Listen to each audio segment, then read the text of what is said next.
Hi everyone, it's Katie from Moonflower Moments. I wanted to hop on here and share my June monthly reflections as well as some memories I made celebrating my mom and my husband's birthday, being that they are Geminis born in June. And I also wanted to share some garden footage. So I've been out in my garden all the time for multiple hours a day. It is literally the thing that is sustaining me and giving me the most happiness right now. And so I wanted to share some footage of that with you guys. And if y'all are interested in a full garden tour, please let me know. It's on my plans to do one, but if y'all are interested, I'd be happy to bump it up early on the production schedule and share what's been happening in my yard with y'all. So that being said, every July for my birthday, I do a Wheel of the Year spread.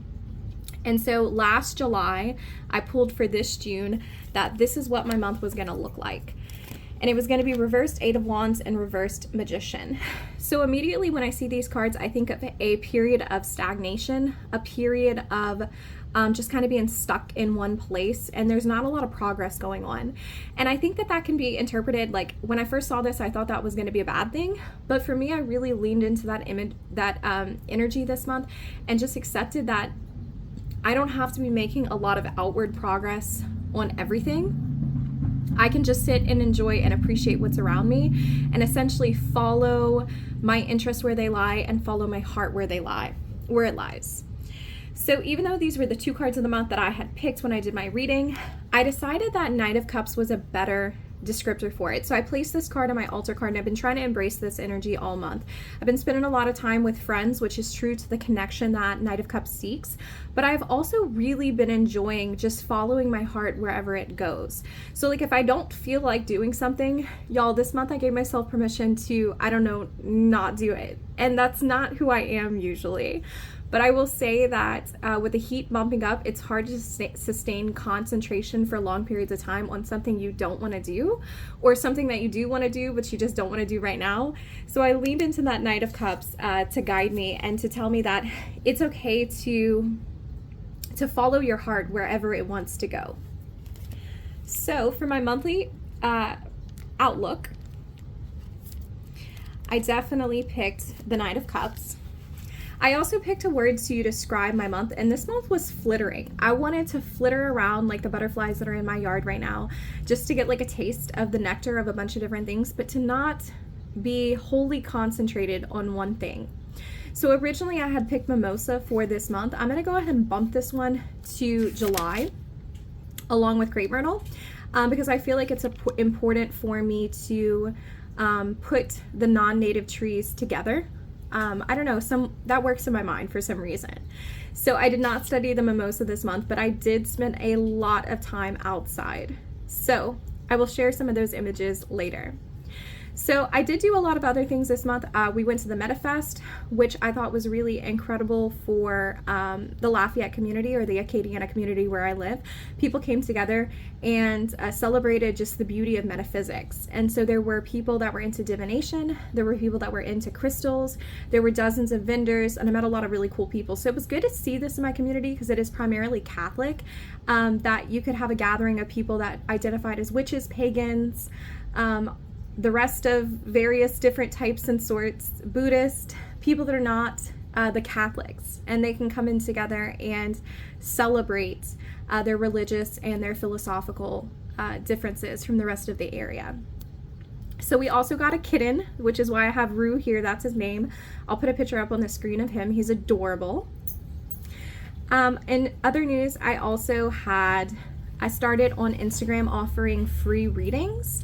So every week on Instagram, if you follow me and you respond to my post that I post on my stories, I will give you a free 1-card reading. But y'all, last week I ended up doing like 3 and 4 card readings for people. If the cards want to tell me a story, I just let them lead me wherever I need to be led, hence the Knight of Cups. I mean, if there's more to the story, I'm gonna go ahead and seek it out. So I also got a reading from a friend, which I'm going to tell you about a little bit later. I went to the Pride celebration downtown, which was beautiful, beautiful to see. So many colors, so many people, loud and vibrant and proud and just there.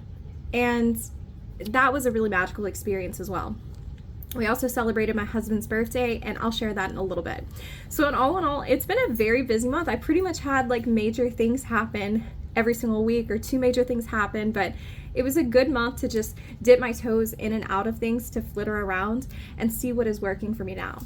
So in terms of standout decks, I didn't do a lot of heavy divination this month, but I did have some decks that really stood out to me in such a profound way that I think that's why I didn't do so much divination, because every time I read with these guys, I felt like I needed several days to sit on the message they were sharing with me. So I'm going to talk about how I use those now.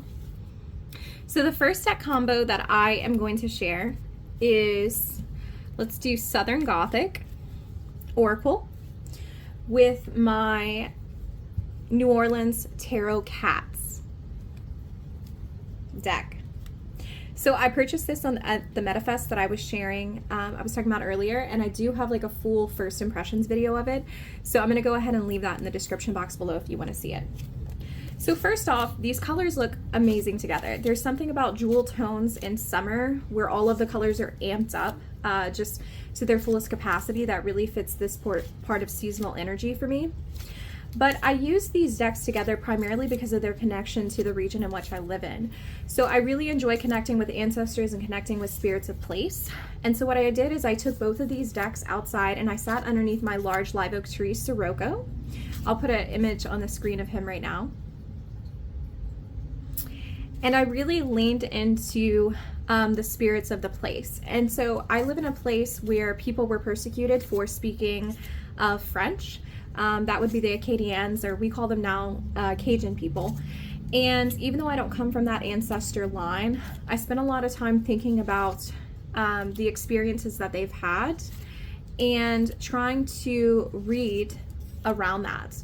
And so what essentially I learned from these two decks together is that we have to respect our ancestors for the struggles that they've gone through. And we need to remember that we too can be resilient. And this was a pretty foundational reading for me because my grandmother grew up in Germany during the Holocaust. And so she herself was not Jewish, but she grew up in a Jewish neighborhood. And so she saw a lot of acts of violence from a very young age that shaped her tremendously throughout the rest of her life. And I just think to myself now that like there's a lot of things that my ancestors did before me that I need to honor and I need to remember. And when I'm going through a hard time, I need to recognize that I can take inspiration from their strengths and from their resilience. And so this pair worked perfectly for reminding me of what came before me, but also how I can incorporate what came before me into my own world. I also really enjoyed when I was pulling from New Orleans Tarot of Cats. Every once in a while, I would hit a point. Let's see if I can find one. Yeah, here we go. I would pull a live oak tree, and I was sitting underneath my live oaks while reading. And then you would also pull a card like the Bayou, where I live about probably 15 minutes away from the closest bayou. So pulling these two types of trees in together just gave me that rootedness that I think I was looking for, being that I was enjoying flittering, but sometimes you do need to be grounded. So this was my first really exceptional match of the month, and I think they're almost a bonded pair at this point. So that was Nola Tarot Cats in Southern Gothic. Now we kind of enter into the middle of the month, and I wanted to work with a deck that wasn't very demanding, but would still give me an opportunity to work with plant energies. So I picked 50 plants that heal. So the basic premise of this is that we have artwork on the back of the cards, and then on the front of the cards you have the name of the plant, the active ingredients, the description, the benefits, and the methods. And so this is not an oracle card, it's more of a study deck for you to learn about these plants. It was very important to me that I still practice the daily routine of pulling a card every day.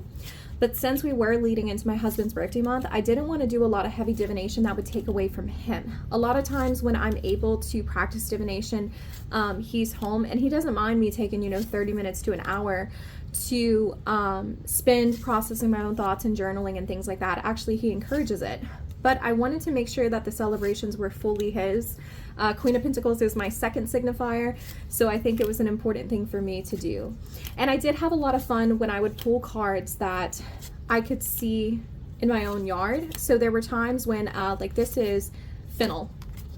I have some fennel growing in pots right now, and I did pull this one day and I went to go seek out my fennel plant to compare how it looked in this image to the actual plant itself. So it was just a fun little adventure. My friend just gave me some figs. Let me see. Yeah, that's fig. She just gave me some figs to eat. So there are a lot of things that are in this deck that are ripe and lush right now that I enjoyed finding that connection to in real world. So this is 50 Plants That Heal. After we celebrated my husband's birthday, we started kind of slipping into a space where we're celebrating both of ours. So we're born 20 days apart. So right now, it's after his birthday, but it's before my birthday. And this is the time that we exchange gifts. It's the time where we go out to eat a lot. This is the really like the height of the celebratory part of summer for us. So usually after my husband, his birthday passes, he just goes ahead and he gives me whatever he bought me for my birthday. He's like, oh, well, we celebrated mine. Now it's time to start celebrating yours. So we started celebrating my early birthday pretty early, and I think that's a symbol of his love. And so he ended up giving me this year a few tarot decks. He actually bought 3, but I'm only going to share 2 in this video because one, he's making me wait till my birthday to open. But he shared with me, this is Tarot of the, nope, hold up. Under the Oak Tarot. Beautiful. Under the Oak Tarot by Los Scarabeo. It's on really great cardstock. This is thick. It's like slippery. I'm sure you can see me like struggling trying to keep it in order and not have it go everywhere. But I really love the imagery on this. So when I did my second set of Instagram story reads, I used this deck, and I had a lot of people message me saying that they love the colors for this time of year and they felt like they really resonated with the imagery. So I've been enjoying working with it. This is another deck that I've been taken outside to read under Sirocco with, which is my live oak tree. And just, I mean, it's called Under the Oak Tarot. So, I mean, I feel like this is not a deck I should be using inside. This is a deck that I should be using outside.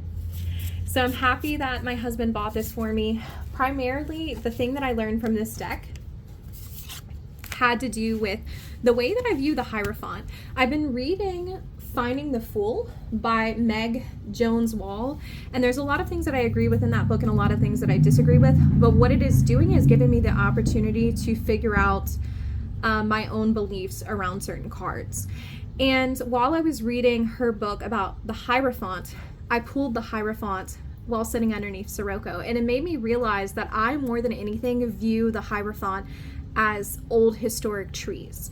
I'm not someone who sees it from the white Christian perspective of like a priest, though I think that is important to understand when you're working with this energy. I am someone who sees the Hierophant show up in her life through the old growth trees around her. So there was a message to open up my heart to what they have to teach me and to let them be the instructors of my daily life, right? Like they have roots that tap into the soil and they have limbs that stretch up into the air. So they are divinely connected to what is above and what is below. And so it's worth listening to those messages and treating them as my forever teachers. So I had a profound reading with that deck. I think that this is probably going to be one that I pull on next month as well. And look at that Ace of Cups. That's perfect. It's gorgeous. I also had a really good reading with the other deck that my husband bought me. And that would be Dream Enchantress. Guys, have y'all ever had a deck that you've wanted to buy for a really, really long time and you just put it off, and then when you finally get it, you ask yourself, why in the world did I wait so long to purchase this deck? That is the experience of Dream Enchantress for me. I knew when I saw her 2 years ago on someone's YouTube channel, I wish I remember who it was, but I don't, that this was a deck that needed to be with me. It is strange, it is evocative, it touches parts of me that I think are just very deep. I don't know how to say that in not a superficial way, right? It's like Don Michelle always says, like trying to describe like the felt experience. Usually I'm pretty good at describing what I'm feeling, but when it comes to this deck, I don't even know if I feel anymore. I think I just sense. There's something inside of me that takes over, and when I'm looking at this Knight of Pentacles, I notice immediately that, oh, sorry, Knight of Wands. Yes, we're talking Knight of Wands. I'm seeing a person who is charging forward, but perhaps they haven't thought out their plan all the way because they're in a snail, right? And snails move slowly. So like maybe you're moving forward, but all of the tools and the resources you have available for you are not well suited to your mission. I think that's incredible. That is a very deep way to see the Knight of Wands. And so it is so beyond just rote reading for me when I use this. I think that the colors are perfect for Cancer season because they kind of bleed into each other in that sort of way. I think that this probably, if I had to make a list of my more intuitive decks, this would be it. The imagery is just so off center that it really does make me slow down to see what's in front of me. And I wanted to share too, with this deck, oftentimes we don't give Los Scarabeo guidebooks like the time of day, right? Because they're historically bad. What I really enjoy about Los Scarabeo like guidebooks though is that oftentimes, because they're translated, or I don't know why, like they're oftentimes not clear depictions of the cards' meanings in a traditional sense. I think that's the best way that I can say that. But I sometimes like looking at the guidebook because you end up getting some really wacky stuff. So I expected this to be like a really wacky guidebook situation, but I found it to be very fruitful. So let's go to Six of Chalices. So we have, oh, not chalices, pentacles, Six of Pentacles. So we have, even if what you have to share seems simple or silly, give with a full heart. The attitude of giving affects the receiver more than the gift itself. That's beautiful. So give with a full heart. So you have like these little affirmational phrases that accompany each one of the cards that I very, very much enjoy. We have Four of Wands. Make music and invite spirits or sprites of joy to the party. Make music and invite spirits or sprites of joy to the party. Beautiful. They even have some questions that are in the guidebook too. So I like the fact that there are questions because you can journal about them. This is one that I take my time with it, but I enjoy it a lot. And then the last one that I wanted to share is Green Witch. Now I wanted to share this because of the experience that I had with it. So I had a friend of mine that did essentially the center of the Celtic cross for me. And when he did that, I had 3 of my signifiers that showed up in the reading that he gave me. And so I knew that it was a message that I needed to listen to, but I didn't quite understand what the future position meant, because for the future he pushed like reverse, he pulled reversed Seven of Swords for me. And that's a murky card. So the next day I decided that I was going to pull clarifiers for all of the cards that he had pulled. And I sat down to do the reading. And the card that I pulled in the reverse position for the past position, was the same card that he pulled for the past position. And they were both in the reversals. And I was like, okay, that's uncanny that he pulled this for the past and I pulled the very next day with a very different deck, this card for the past. And then I did the same thing for the present as well. The card that I pulled for the present was the same thing that he pulled, and it was in a reverse position just like his was. And so I got the overwhelming message while pulling and working with this card that like, basically, bitch, I already told you what you need to hear, so like stop asking me the same questions. And so I had a moment with this deck that is hard to describe, because there's sometimes when you're working with tarot that maybe you can't express how accurate it is to anyone if they haven't experienced it before. And to pull 2 cards the day after receiving a reading that were the exact same cards as my friend had pulled, I think it really just reinstates how significant tarot can be and how crazy accurate tarot can be. So I'm still not quite sure what that reverse Seven of Swords means in the future, but the tarot very basically told me, stop pulling for it, you just need to go out and experience it. So I'm going to shut up and I am going to listen to its message and realize that maybe that future Seven of Swords reversed is being told to me that you don't have to know what's in the future, right? Like things that are going to happen that are outside of your control, and you just have to go with it as they come. And that's how I'm going to take that. So the last deck I'm going to show you was not a favorite, and that is just because, I got it like 2 days ago, so it hasn't had time to be a favorite, but it is a new deck as well. I bought this one for me, for my birthday. So it was my little birthday gift to myself. I'm quite indulgent with my Taurus moon, so we'll see what other birthday gifts I pick up next month. So this is, let's see what we got here. Influence of the Angels Tarot. And I love this deck for this time of year. Oop, it is slippery because it is some nice linen cardstock. Let me get that back. Okay. I love these colors because I want something that addresses the warmth of the sun during this time of the year with these golds and these reds. There's a richness to here that really makes it feel like the color palette is matching the temperatures outside and what's going on. But because the imagery is relatively simple, it gives me an opportunity to take a breath when everything becomes really overwhelming. So I've been enjoying this. I would say that my collection is split half between historic decks and like Green Witch decks and nature decks. So I think that this slots in, oop, we got a minor card suit meeting. I think this slots in well with that. And I'm looking at this right now and I'm noticing that this is William Blake artwork. So can anyone tell me, is this historic artwork that has been curated and edited with the angel wings to fit this deck? Or is this like original artwork? Because that's definitely not original artwork. So I guess I just answered my question. But if anyone knows about this deck and its origins, I would love to hear. And if you own this deck, I would love to hear what your experience is, because so far I'm loving it, especially this nice, great cardstock. And I like the guidebook for it too.